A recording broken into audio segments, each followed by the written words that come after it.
There was a player in the early 1980s who terrified the Boston Celtics more than anyone alive. Not the biggest name in the league, not the flashiest. But when the playoffs came around and the games got tight, there was one man the Celtics guards did not want to see holding the ball on the wing. Danny Ainge was once asked who he worried about the most when the postseason arrived. Not Magic Johnson, not Julius Erving. The player who kept Danny Ainge awake at night was someone else entirely. Larry Bird, one of the greatest to ever play, was asked which shooting guards genuinely scared him. He named two. One of them was Michael Jordan. The other was this man. He won a championship. He made 2 all-star teams. Hall of Famers who shared his locker room say he was the best player they ever played alongside. And yet today, most casual fans have never heard his name. One of the most respected voices in basketball once called him the most forgotten great player in the history of the NBA. His name was Andrew Toney, and Boston called him the Boston Strangler, the kid from the steel city of Birmingham who idolized a superstar and then grew up to play beside him. The gunslinger who had no fear in the biggest moments and torched the greatest team of his era in their own building. The champion who was called unguardable by the men paid to guard him. And the tragedy of a Hall of Fame career that was stolen away, not just by his own body, but by an organization that refused to believe he was hurt. This is the story of how one of the deadliest scorers the league has ever seen was silenced far too soon. And by the end, you will understand exactly why so many people believe Andrew Toney was robbed of his rightful place among the immortals. Andrew Toney was born on November 23, 1957, in Birmingham, Alabama. This was a hard, working city, a steel city, and Toney came from working people. His father, Ernest James Toney, was a steelworker, a man who understood that nothing in life came without effort. And that was the lesson he drilled into his son. Dedication, discipline, doing the work. What is interesting about the Toney household is that basketball was never the priority. His parents pushed the opposite.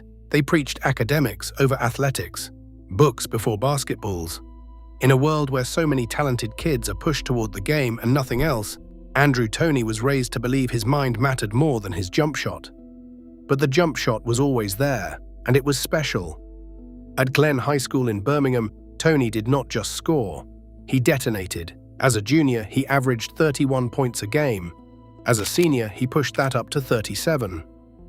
Not 37 in a single hot night.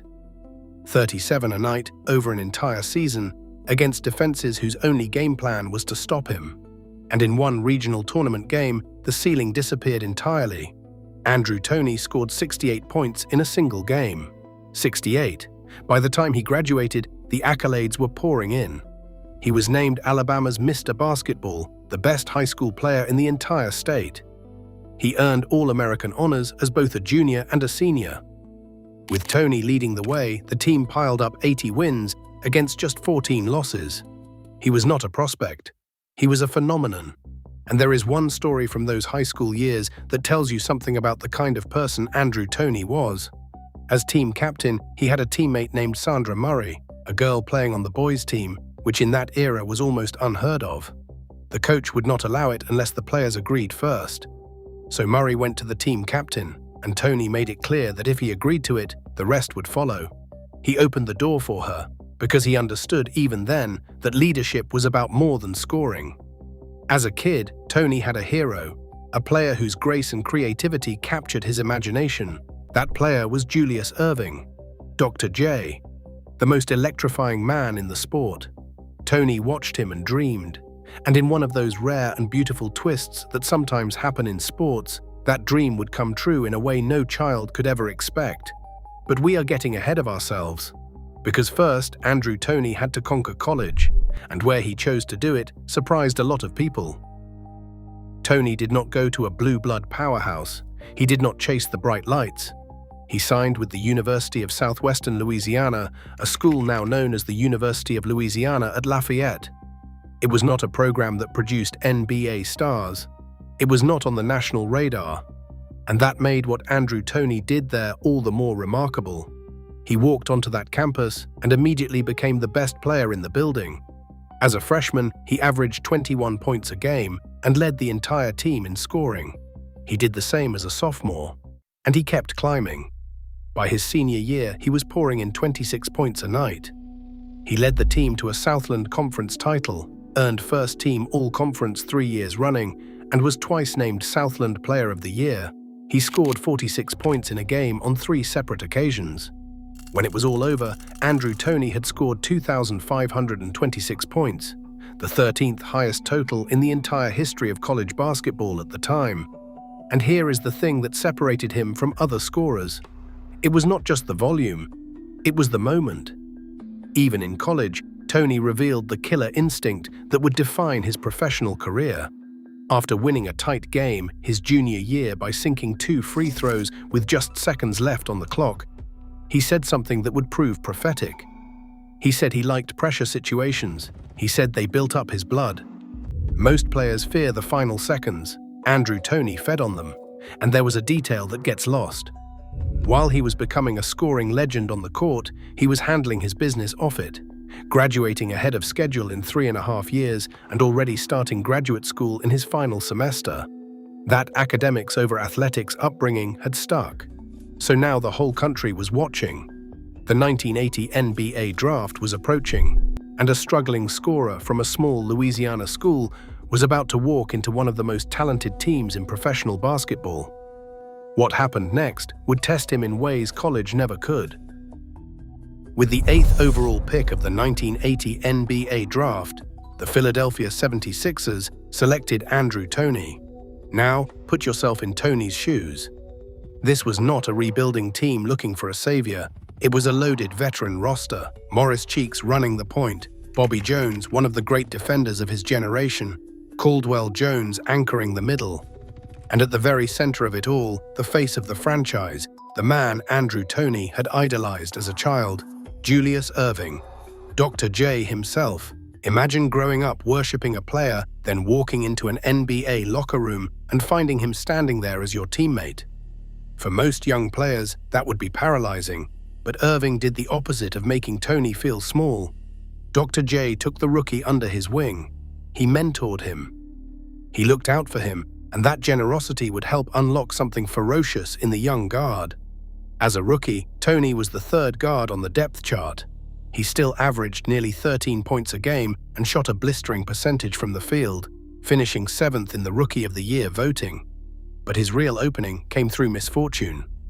Starting guard Lionel Hollins got hurt in a fight with Tree Rollins, and suddenly the door swung open. Andrew Toney stepped into the starting lineup, and he never looked back. It did not take long for the rest of the league to learn what the people of Lafayette already knew. This young man was a problem. A cold-blooded, fearless scorer who did not care about reputations or the moment or who was in front of him. He just scored, and there was one team in particular about to become his personal victim, the Boston Celtics. Before Andrew Toney, there had actually been another player Boston fans called the Boston Strangler. His name was Lloyd Free, later known as World B. Free, another shooting guard who used to torment the Celtics in decisive games. It was a dark nickname, a reference to a real serial killer who terrorized Boston in the 1960s. Haunting. Probably insensitive, but it captured a specific kind of dread, a man who could single-handedly choke the life out of your season. And Andrew Toney was about to take that name for himself. Permanently. It began in his rookie year. In a late-season regular game up in Boston, Toney dropped 35 points on the Celtics. That got their attention. Then came the playoffs. The 1981 Eastern Conference Finals. Philadelphia against Boston, and in Game 1 in the Boston Garden, Toney scored 26. In Game 2, also in Boston, he scored 35 more. The kid was walking into the most hostile building in basketball and setting it on fire. His coach at the time, Billy Cunningham, said something after one of those explosions that captured the essence of Andrew Toney perfectly. He said Andrew had no fear. He said Toney would take the shot no matter the situation, that he was not afraid of being the hero and he was not afraid of being the GOAT. And that was exactly what he loved about him. No fear, that was the whole thing. The 76ers took a commanding 3-1 lead in that series. They were 1 win away from the finals, and then Boston did the one thing that would define how every team tried to beat Philadelphia for years. They stopped worrying about everyone else. They keyed everything on Toney. Over the final 2 games, they bottled him up, holding him to just 17 points combined, and Boston stormed back to win 3 straight and steal the series. The lesson was written in blood. Stop Andrew Toney, and you stop the Sixers. Already, as a young player, he had become the pressure point of a championship contender, which meant every opponent, every playoff, would now come for him first. The disappointment of that collapse could have broken a lesser player. Instead, it lit a fire. Because the next season, Andrew Toney did not just torment the Celtics. He humiliated them in their own house, in the biggest game of the year. The 1981-1982 season was the campaign where the legend truly took shape. Toney settled into his role as the hired gun, the pure scorer whose only job was to put the ball in the basket. And he did it against everyone. On March 7, 1982, he went into a game against the Los Angeles Lakers and scored 46 points. And it was not against some scrub. He did much of that damage against Michael Cooper, one of the most respected perimeter defenders the game has ever produced, a future Defensive Player of the Year. Toney scored 46 on him anyway. But it all built toward Boston. Again. The 1982 Eastern Conference Finals, a rematch with the Celtics, the team that had ripped their hearts out the year before. This series was a war. Toney scored 30 points in Game 2, he erupted for 39 points in Game 4, and it all came down, once again, to a Game 7. In the Boston Garden, on the road, in the loudest, most intimidating environment in the sport, against Larry Bird and a Celtics team that had proven they knew how to break Philadelphia's heart. Boston fans knew the stakes. The Garden was a fortress of ghosts, a building where the banners of Russell and Havlicek and Cousy hung overhead like a curse on any visitor. The pressure on those 76ers, and above all on Andrew Toney, was almost unbearable. And Andrew Toney did not blink. In that Game 7, in that building, against that history, Toney scored 34 points and led Philadelphia to victory over the Celtics. For the series, he averaged around 26 points a game while shooting over 50% from the floor, dishing out nearly 8 assists a night on top of it. He was not just a shooter, he was a complete offensive weapon, and the Celtics simply had no answer for him. And then came the moment that told the whole story. As the final seconds ticked away and the Celtics faced elimination in their own building, the Boston crowd, that proud, brutal championship crowd, began to chant. Not for their own team. They chanted for Philadelphia to go beat the Lakers, beat LA. It was the ultimate sign of respect and the ultimate surrender all at once. Boston had been strangled, and they knew it. Andrew Toney had become the Boston Strangler for real. The 76ers went on to the 1982 finals but fell to the Lakers, another painful ending in a run of near misses. But everything was about to change. The following season, Philadelphia added the one missing piece, and Andrew Toney was finally going to get his ring. Before the 1982 to 1983 season, the 76ers made a franchise-altering trade.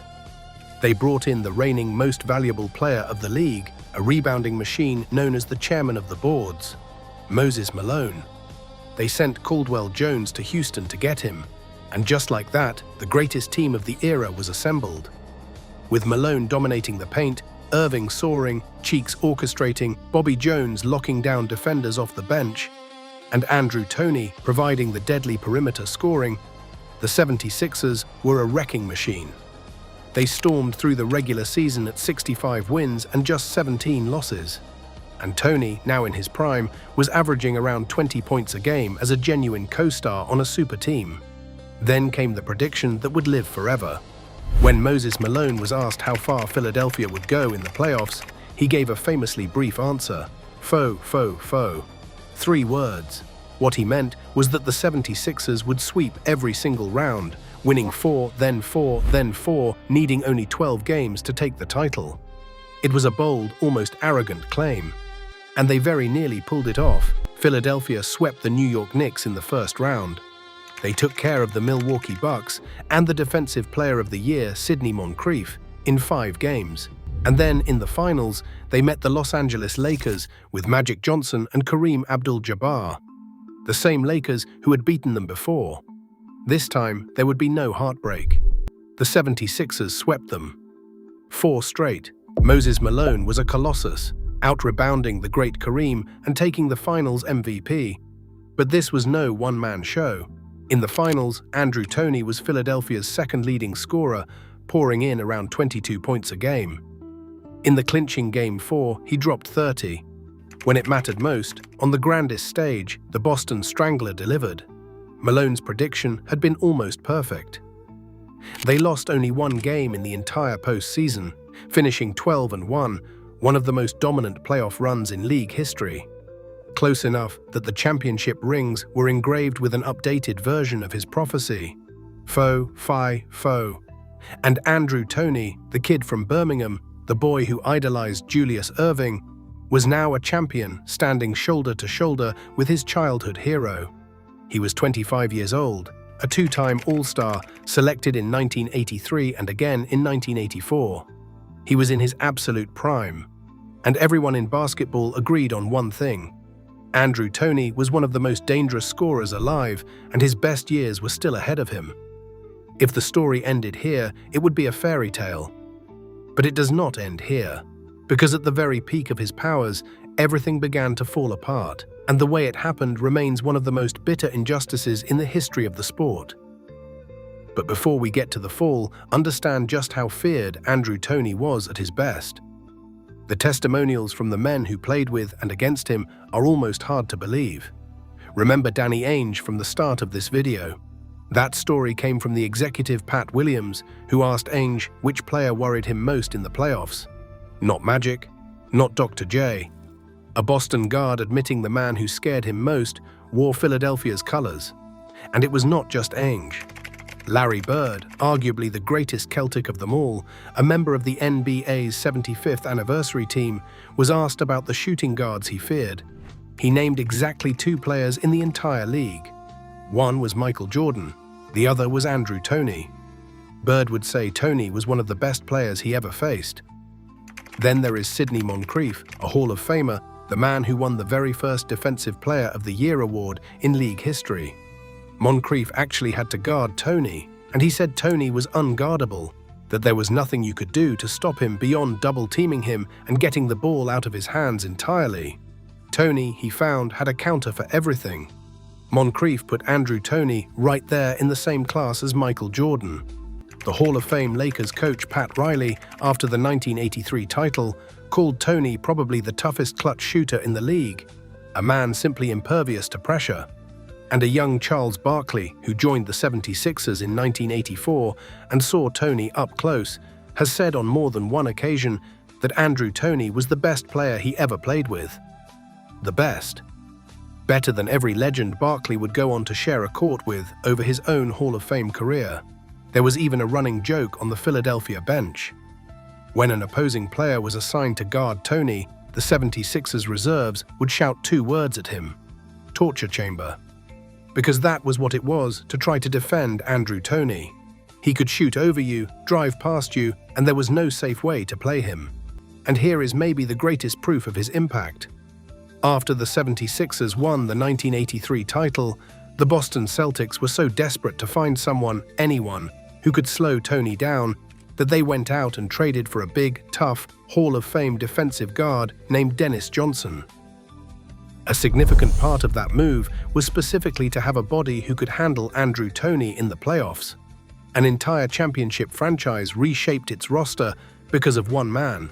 That is how dangerous he was. So it was established beyond any doubt. In the mid-1980s, Andrew Toney was one of the elite guards in basketball. A champion, feared by the greatest players of his generation, and still nowhere near his ceiling. And then his feet began to hurt. It started during the 1984 to 1985 season, a pain in his feet that would not go away. At first it seemed like a minor thing, the kind of nagging injury every athlete plays through. But it did not fade, it grew, and it would eventually end everything. Now there is a crucial piece of context here. The Sixers had just rewarded Toney for his brilliance. After his 2 straight All-Star seasons, the team handed him a massive contract for the time, a 7-year deal worth around $5 million. In the mid-1980s, that was serious money. And that contract, tragically, would poison everything that came next. Because when Toney reported that his feet were in agony, the Sixers medical staff examined him and reported back something devastating. They could find nothing wrong, no injury, no explanation. And in that gap between what Toney felt and what the doctors could see, a poisonous suspicion began to grow. The owner of the team, a man named Harold Katz, started to question whether Andrew Toney was actually hurt at all. The whispers followed a cruel logic. Here was a player who had just gotten paid a fortune, and now suddenly he could not play. To some, that timing looked convenient. They began to believe Toney was faking, that he was protecting himself now that his money was guaranteed. Think about how devastating that is. This was a man raised to value hard work above everything. The gunslinger, with no fear, who had walked into the Boston Garden and silenced 16,000 people. And now his own employer was accusing him, essentially, of being a coward and a fraud. It got ugly. Really ugly. At one point, Toney was placed on the injured list not for his feet, but officially for a bad attitude. He later said he was ordered to play or face suspension. The team brought in doctors who declared his stress fractures had healed, that he was ready to go. And in a phrase that captured the whole grim spectacle, one team physician announced that Toney's return would be labeled a trial by battle, a medieval term, as if a professional athlete in genuine pain were a knight forced to prove his worth in combat. One prominent Philadelphia columnist tore into Katz, calling the decision to order an injured man back onto the court heartless, stupid, and unbusinesslike, but the damage was being done, day after day, to a proud man's body and to his spirit. And then it got even worse. In 1985, according to Toney, 2 NBA employees camped outside his house all night long. And then, at 7 o'clock in the morning, they came to his door and demanded that he take a drug test, based on nothing but unsubstantiated rumors. Andrew Toney took the test. He passed it. He believed the Sixers were behind the whole humiliating episode, though both the team and the league denied it. Imagine being one of the best players in the world, being told your very real injury is fake, and then having people wait outside your home overnight to accuse you of using drugs. The relationship between Toney and the franchise was now beyond repair. There was only one problem with the theory that Andrew Toney was faking. He was not faking. Not even a little. Frustrated and disbelieved by his own team, Toney finally went outside the organization and hired his own private physician. And that doctor found what the Sixers' doctors either could not or would not see. Andrew Toney had stress fractures in the navicular bones of both of his feet. Both feet. He had been playing and being ordered to play on 2 broken feet. Let that sink in. The organization had spent months questioning his heart, his honesty, and his character. And the entire time, the man was competing on 2 fractured feet, enduring a level of pain most people cannot imagine, while being called a liar for feeling it. Later, he would also need surgery for bone spurs in his ankle. But by then it was far too late. The window had closed. The prime of Andrew Toney was gone, burned away in a fog of misdiagnosis, suspicion, and cruelty. What followed was a slow, painful fade. The player who had once been unguardable could barely stay on the floor. In the 1985 to 1986 season, he appeared in just 6 games. 6. Over his final 3 seasons combined, he managed only 87. He would heat up, feel the old fire, want to keep going, and then go home to unbearable agony that made him question whether he should be playing at all. He was a shadow, a rumor of the player he had been. In his final season, 1987 to 1988, he gutted out 29 games and averaged just over 7 points. A whisper compared to the 20 a night he had produced in his prime. And then, before the next season began, quietly and without ceremony, Andrew Toney walked away from the game. He retired at the age of 30 years old, an age when many great players are just entering the best years of their careers. There was no farewell tour, no night in his honor, no jersey raised to the rafters. The Boston Strangler, the man who had haunted the greatest franchise in basketball, simply disappeared. Eventually, the owner told him he would be paid the remainder of his contract if he would just retire. A deal was struck. But the wounds were permanent. Toney made a vow. He would not set foot inside a Philadelphia arena again as long as Harold Katz owned the team, and for years he kept that promise. He stayed away. He stopped speaking to Philadelphia reporters. He carried his bitterness quietly, far from the city where he had once been a hero. His first 5 seasons, the healthy ones, tell you what was lost. In those years he averaged better than 20 points a game, made 2 All-Star teams, and reached the Eastern Conference Finals 3 times and the NBA Finals twice. He shot 50% from the floor for his career, an astonishing number for a guard who so often fired from long distance. He was, at his best, the equal of almost anyone, and then it was over before he turned 31. The great cruelty of Andrew Toney's story is what came after, because almost everyone who saw him play agrees on one thing. If those feet had held up, he would be in the Hall of Fame. Consider the company he kept on that 1983 championship team. Julius Erving, Moses Malone, Bobby Jones, Morris Cheeks. Nearly every key member of that roster earned enshrinement in Springfield. Andrew Toney did not. Not because he lacked the talent. Everyone agrees he had the talent.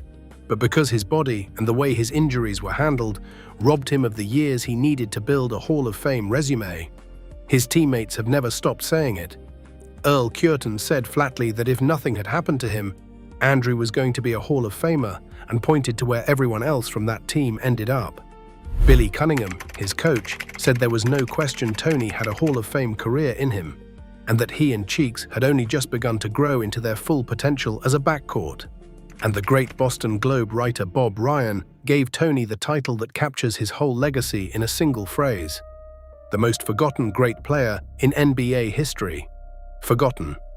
That is the word that follows Andrew Toney around, because he burned so bright and so briefly, because his ending was so painful and so quiet, because he walked away and stayed away.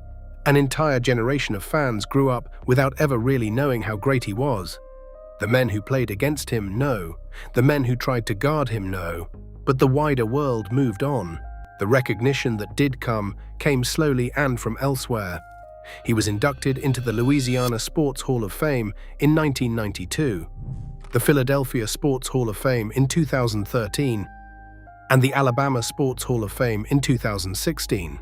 Meaningful honors, all of them, but not the one in Springfield that his talent deserved. Away from the game, Andrew Toney built a quiet and honorable life. He settled outside of Atlanta, and in a fitting echo of the parents who had preached academics over athletics all those years ago, he became an educator.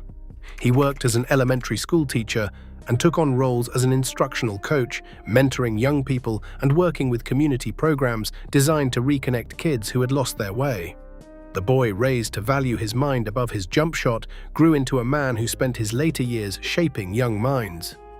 His son, Channing, carried on the basketball bloodline, playing Division I ball and later playing professionally overseas in Poland and Finland.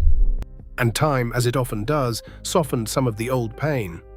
After years of estrangement, Toney and the 76ers slowly, cautiously repaired the relationship. He and Harold Katz eventually made peace. He returned at last to a Sixers game, appearing at a celebration of that great 1982 to 1983 championship team. He remains a private, somewhat reclusive figure, reluctant to speak much about the past, still carrying the quiet dignity that always defined him. But the door slammed shut so many years ago was finally, gently reopened. There is still an argument, made by his old teammates and the fans who remember, that Philadelphia owes him more. That the number 22 should hang in the rafters alongside the other legends of that golden era. That the Boston Strangler deserves to be honored properly by the franchise he gave his prime and his feet to defend. Whether that day ever comes remains to be seen. But here is the truth that no injustice can erase. For a handful of seasons in the early 1980s, Andrew Toney was as dangerous as any scorer who ever lived.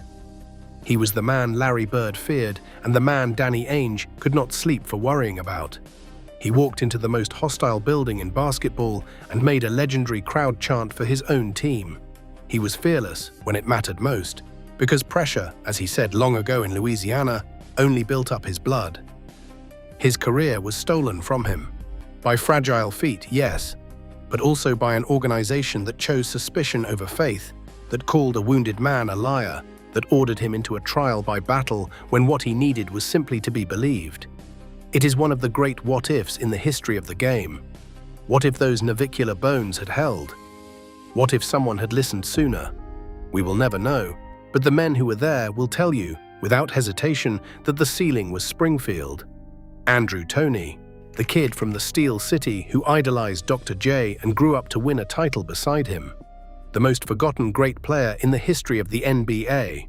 He deserves to be remembered, and now you know his story. If you enjoyed this deep dive into one of basketball's most tragic and underrated legends, do us a favor. Hit that like button and subscribe to the channel for more forgotten stories from the history of the game. Because legends like Andrew Toney should never be forgotten. Until next time.